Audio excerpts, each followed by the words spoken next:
she comes back, and what I did, now they're the best investigations in the world.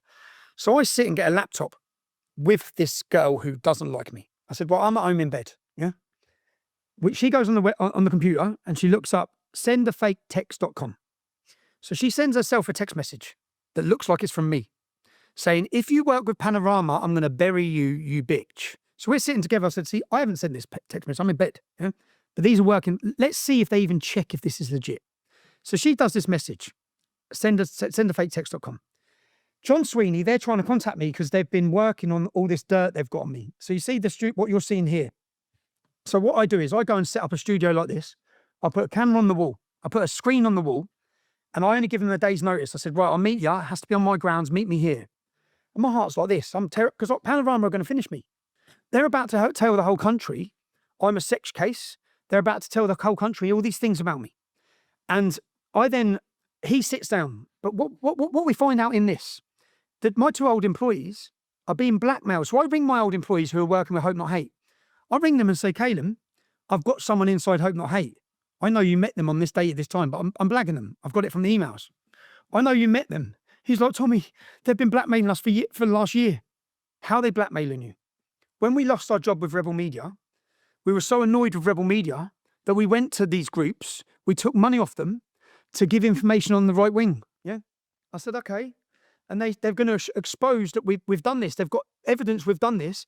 So then they've forced us, we've got to help take you down. And they threatened us with the police, all these different things, politicians. Now, Hope Not Hate, at the head of Hope Not Hate are politicians. Hope Not Hate are the deep state. You want to see the deep state? It's Hope Not Hate. So I've done 2 documentaries, yeah? This is why they hate me. So the Panorama think they're taking me down. I then get all this recorded information on them. I sit down for an interview. They sit down for Panorama with Caleb, my old employee. He does an interview. Present in the interview with Panorama that we pay for, BBC, are Hope Not Hate. Hope Not Hate, when he doesn't say enough negative stuff about me, they take him outside and they say, you better go in there and say this, you better go in there and say that. So when I sit down with John Sweeney from Panorama, and this is all on this documentary, I sit down and say, whose documentary is this? Is it BBC's? He says, yeah. I said, so it's yours. So it's nothing to do with any organisation. Any other, there are, because Hope Not Hate are named by the Swedish government as a far left extremist organisation. George Soros funds them. They're a radical group, but they have establishment power. Yeah, they're used by the establishment to destroy people. They do. The media can't offer you money. The police can't. They can't entrap you. They do it. They're the group that comes in and does it. So then John Sweeney sits down and I said, would you ever, who's working on this? He said, us. I said, so this is not a Hope Not Hate documentary. He says, no. So I then have messages. I said, really? That's not what they say here. And I said, look on the screen, John. I said, John, would you ever tell anyone what to say in a documentary? Would you do that? You didn't do that. Yeah, I said, would you ever do that? And he says, no. I said, I just said press play. And all the BBC's producers are sat there. Now, I've done loads of... Is this video live? It's all on there. It's all on there. You've got to see it because they all put their heads in their hands. All the producers, you know, when you do a documentary, this was the government. What minute is it on? This is it. This is me and him talking now. So this is the bit where you hear them. They're saying they're blackmailing them. See the hand on the head? Yeah. Play that bit.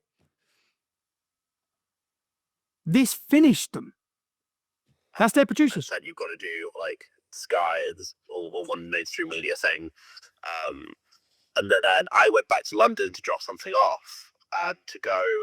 Thanks, mate. So Caleb was left in. What do you mean? I mean, they snuck into his room. This is the deepest, maddest stuff.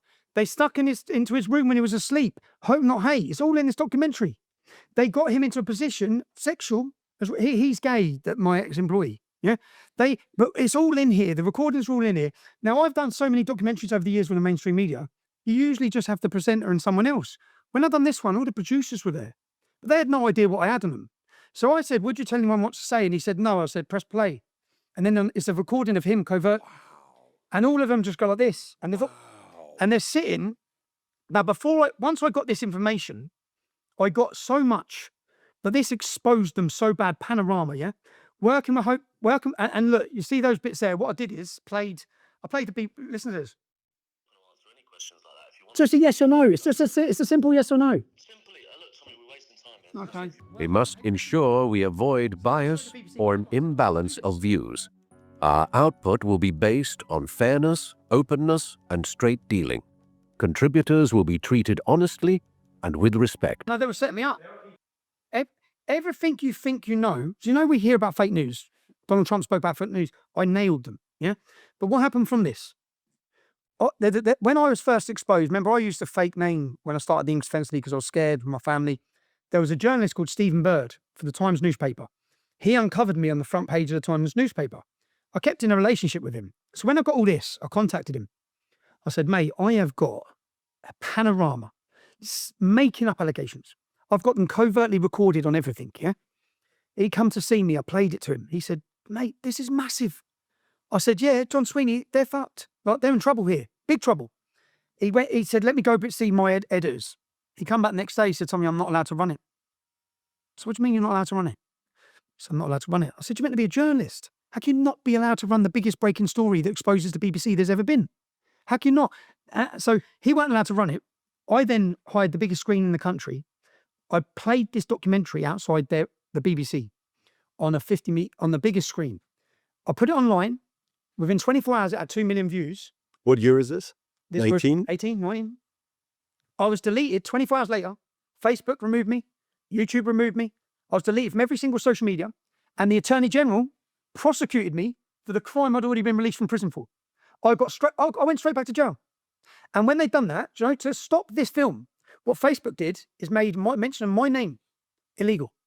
So you can't share any content from Tommy Robinson. You can't mention the name of Tommy Robinson. Now, all of this was in response to this film. Now, this film went out. That's us showing it. This film went out. You have to watch that film to understand. It's the biggest expose the BBC's ever faced. And their response to it was to end me again.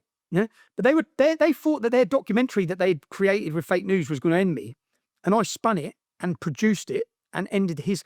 And as I'm talking to him, we have a big argument. I say, "You're about to ruin my life." And Is that in the all in there? Rob, can you go to that part? So you'll see. Yeah, What minute would it be in? So play the film again. Fast forward. Keep going, keep going. They're the covert recordings of him lying. I got him being racist, homophobic, talking about shooting gays. The head of the BBC. I got him nailed on everything. Everything they accused us of is them. Do you know the comments he made about working class? Do you know, so you understand the working class? He said, we heard about someone being working class. He said, we wanted to go visit this work. In the green room in the BBC, there was someone who was working class. You know, like you'd go and see an animal in the Mongolian Mongolian jungle or something like that, he said.